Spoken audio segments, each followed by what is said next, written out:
Hi everyone, my name is ZPJ. Today I'd like to talk to you about microphone shootouts. You've seen many microphone shootouts, and I just like to touch basis on the legitimacy of these microphone tests, because there seems to be a lot of focus on measuring the source to the microphone to have that commonality. If you have two mics, the distance from the mic to the sound source should be the same, exactly the same, and should be from the same point, and that will give you an accurate comparison between two microphones. But imagine if you were to pit up an Usain Bolt, for example, a 100-meter dash runner against a 5,000 meter runner, and they're both top of their game, but you put both of them in a 100-meter run race. Who's going to win? Well, of course, the 100-meter runner. But if you were to take that same 100-meter runner and put him or her into that 5,000-meter race, then the odds would be in the 5,000-meter runner's favor.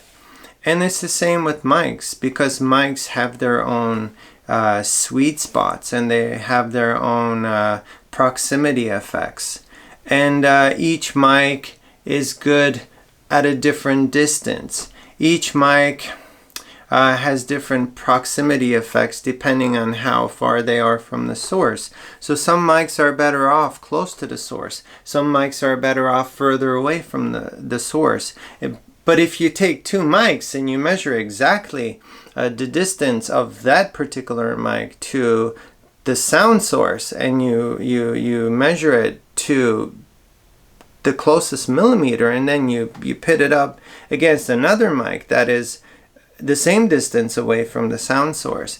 Well, let's say the one mic A, for example, is perfect from that exact same distance from the sound source. It has the best coloration and has the fullest sound from that particular distance.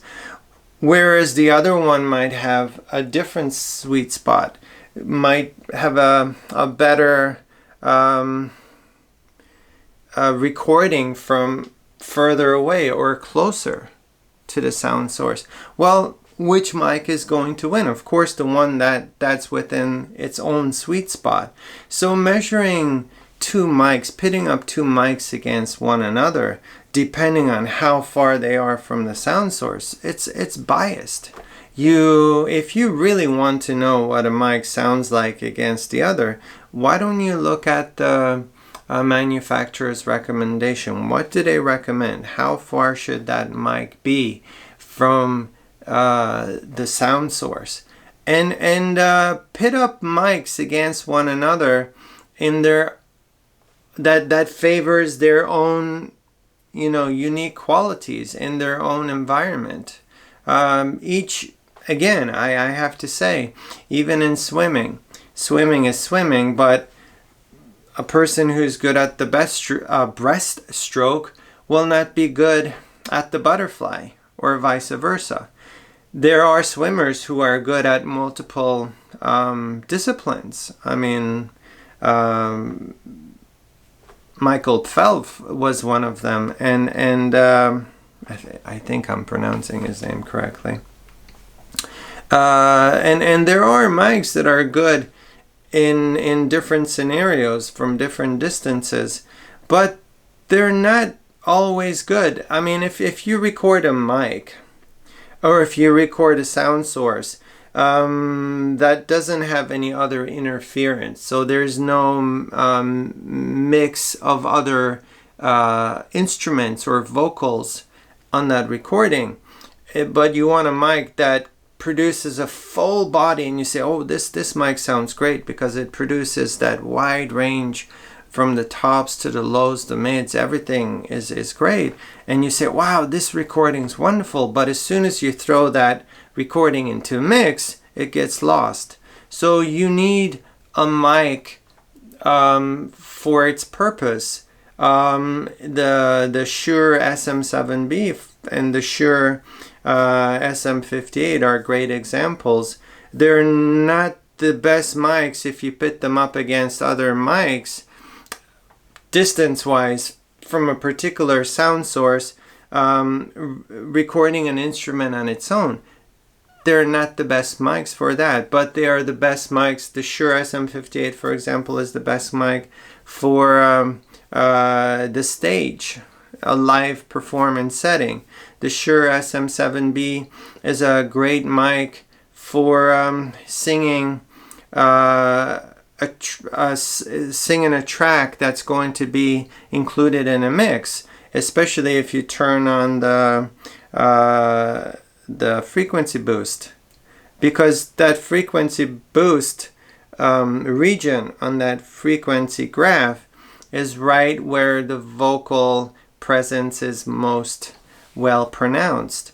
But then again, if you look at the Neumann's TLM-103 or the U87s, they're really good at recording full-bodied character. And if you want, like for example, a guitar and a voice to sit really well and make that recording full, make just the two tracks, make it full to the point where it doesn't require anything else. Those are great mics to have for that purpose. But if you use those same mics and you throw the recordings into a mix, it's going to have a completely different effect. So pitting mics up against one another using the same distance, the same scenario, the same context, the same sweet spot makes no sense. Makes no sense at all. Mics should not be pitted up against one another. So stop doing that, people. That's unfair. Do not pit Usain Bolt against a marathon runner. They're completely different races. Yes, they're both human beings. Yes, they're both running races, but they're a completely different context, different environment. They need completely a different set of skills and muscle tonalities, everything. I hope this helps, and I hope that you're going to think a little bit more about these contests between mics. A mic shootout. I don't know. I have issues with mic shootouts when they start taking out their measuring tapes and measuring the distances. It makes no sense. It makes no sense. Well, that's my 2 cents worth today. Thank you so much for listening.